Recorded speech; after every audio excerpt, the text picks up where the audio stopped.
Story, and this is my little girl Josie. Can you say hi?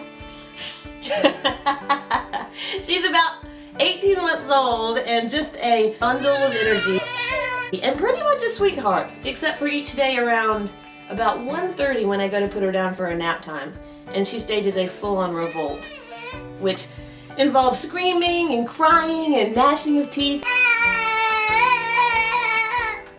But I'm learning that being a good mom means to leave her there, because she needs her nap. And as much as it breaks my heart to hear her cry, I know that being a mom is more about giving Josie what she needs than giving her what she wants.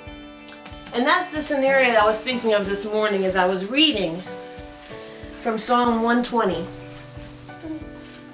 Verse 1 says, "In my trouble I cried to the Lord, and He heard me."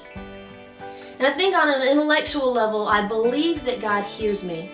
But emotionally, sometimes I still am that little 1-year-old.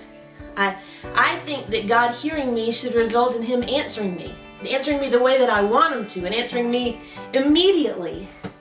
But God doesn't necessarily work that way, because He's a better God than that. God is always loving, always good to us. And it's actually inconsistent with His character to act in any other way. And true faith in God means not needing that answer written in the sky or a billboard on the side of the road. We believe that God hears us because His Word tells us so. And when I consider the love that I, a selfish and perfect human being, have for my child, how much more must our perfect, holy God love us and desire to give us all good things?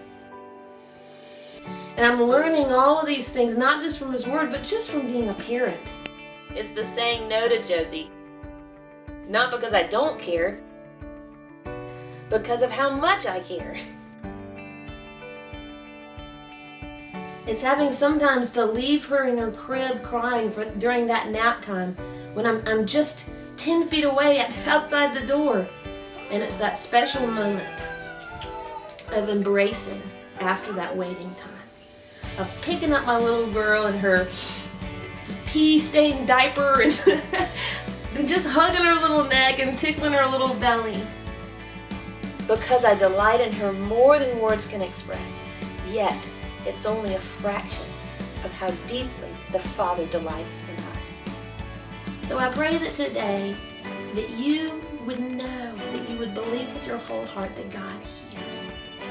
And that you would know how deeply God loves you.